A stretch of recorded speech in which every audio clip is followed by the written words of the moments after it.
You know what keeps me up at night? It's not the long hauls.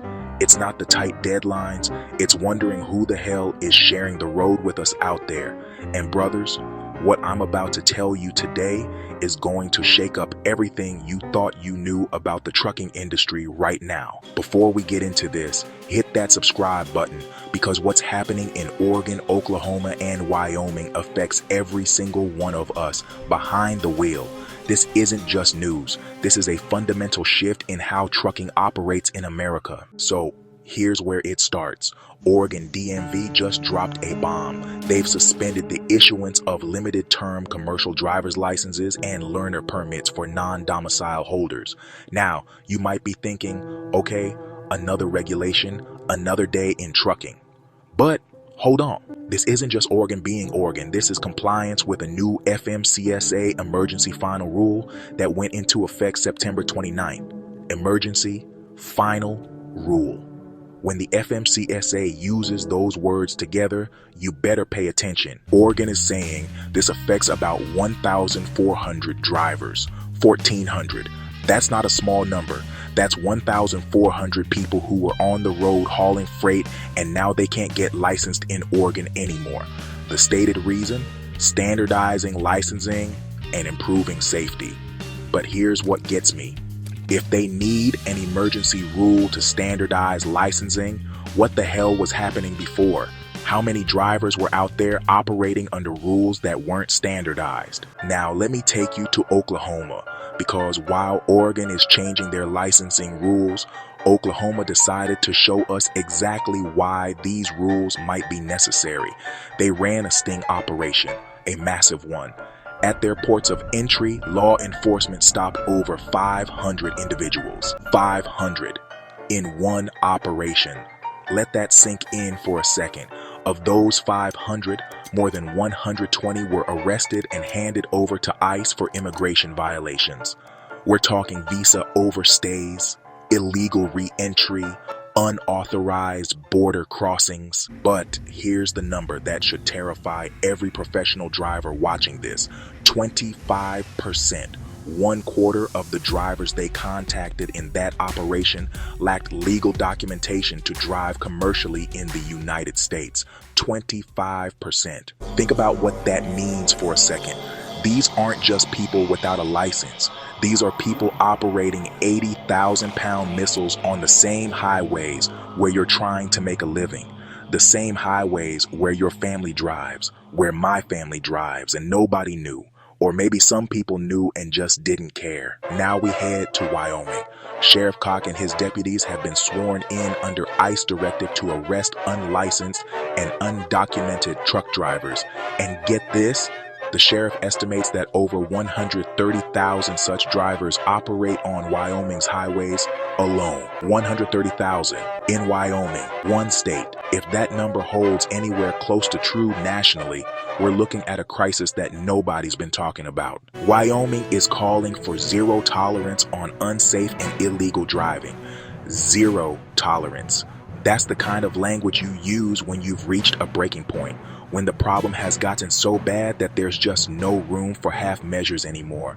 And honestly, can you blame them? When you got over 100,000 drivers operating illegally in a single state, you've moved past problem into catastrophe territory. So here's where I'm going to give you my take. And yeah, some of you might not like it, but I've always been straight with you on this channel, and I'm not about to stop now. I support these regulatory actions 100%. And before you click away or start typing in the comments, hear me out. Driving an 80,000-pound vehicle isn't a right. It's a privilege that comes with massive responsibility. When you're behind the wheel of a rig, you're controlling something that can kill an entire family in seconds if something goes wrong. You need a valid license, not just any license. A valid commercial driver's license that proves you've been trained and tested. You need to be able to read road signs, all of them, every warning, every instruction, every piece of information that keeps traffic flowing safely. and you need to be able to communicate with law enforcement effectively. These aren't high bars. These are the absolute bare minimum requirements for operating commercially. If you can't meet these basic standards, you should not be on the road, period. I don't care where you're from. I don't care what your story is. I don't care what economic pressures exist. Safety comes first, always. And that standard applies regardless of nationality, regardless of background, regardless of anything else. Now, I know what some of you are thinking. You're thinking about the bigger picture, about how we got here, about why this problem exists in the first place. And you're right to think about that, because this isn't happening in a vacuum. All right, let's talk about what the trucking industry has become these days.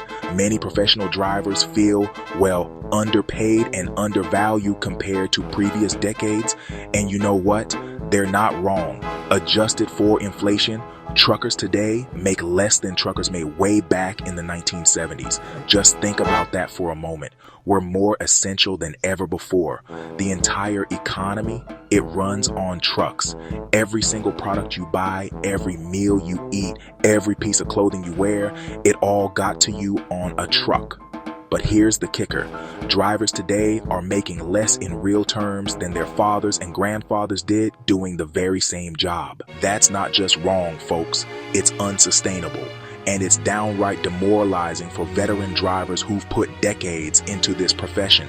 These are guys who remember when being a trucker really meant something, when it meant respect, decent pay, and the ability to support a family with dignity.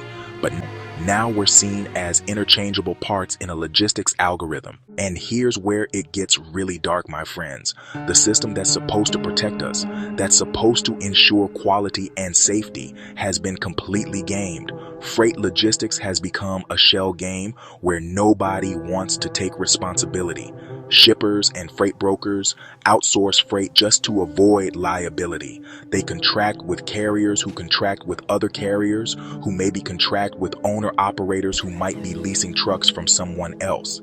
It's just layers upon layers of distance between the company that owns the freight and the person actually driving it. That lack of accountability, yeah, that's what allows unsafe or unqualified drivers on the road. Because honestly, nobody up the chain is checking. Nobody's verifying. Nobody's taking responsibility. The shipper can say, well, we hired a broker. The broker can say, well, we contracted with a carrier. The carrier can say, well, we hired an independent contractor. And, round and round it goes until nobody's accountable for anything. You want to know how we ended up with potentially hundreds of thousands of unlicensed drivers on the road? Well, this is how. When nobody's responsible for checking credentials, when the only thing that matters is moving freight as cheaply as possible, corners get cut, standards slip.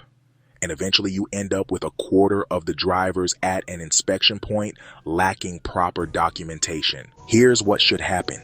Shippers should be held liable for the drivers they contract. If you're Walmart or Amazon or whoever, and you hire a carrier to move your freight, you should be on the hook if that driver isn't properly licensed and qualified. Make the big companies with deep pockets responsible, and honestly, watch how fast they start verifying credentials. Watch how fast standards improve when the people with money can lose that money for cutting corners. But that's not the world we live in. Instead, we live in a world where the race to the bottom continues, where rates get squeezed lower and lower, where drivers are expected to do more for less, and where the temptation to cut corners becomes almost irresistible for carriers trying to survive. And into that environment, you get people who see an opportunity, people who know that verification is lax, who know that nobody's really checking that hard, who know they can get on the road and make money without going through proper channels. I'm not excusing it. So now, states are cracking down. Oregon is suspending licenses, Oklahoma is running stings, and Wyoming is swearing in deputies under ICE authority. And yeah, these are positive steps. Yes, we need enforcement. Yes, we need standards. But if we stop there, we're just treating the symptom and ignoring the disease. The real disease here is an industry structure that incentivizes cutting corners. It rewards the cheapest bid, no matter the quality. And honestly, it systematically devalues professional drivers to the point where someone without proper credentials can compete just on price. You want to fix this for the long term? Well, here's what needs to happen. Driver compensation needs to go up significantly. We need wages that actually reflect the skill, the responsibility, and the importance of this job. We need benefits, we need respect, and we need the trucking profession to be something people want to aspire to again, not just something they do because they're desperate. We need real accountability in the supply chain. Shippers need to be liable for driver qualifications. Brokers need to verify credentials, not just take someone's word for it. Carriers need to be held to standards that they can't weasel out of through subcontracting. We need enforcement that's consistent and meaningful, not just occasional stings that grab headlines. Real, ongoing verification that drivers meet standards, and real consequences for those who don't. And yeah, we need border security and immigration enforcement.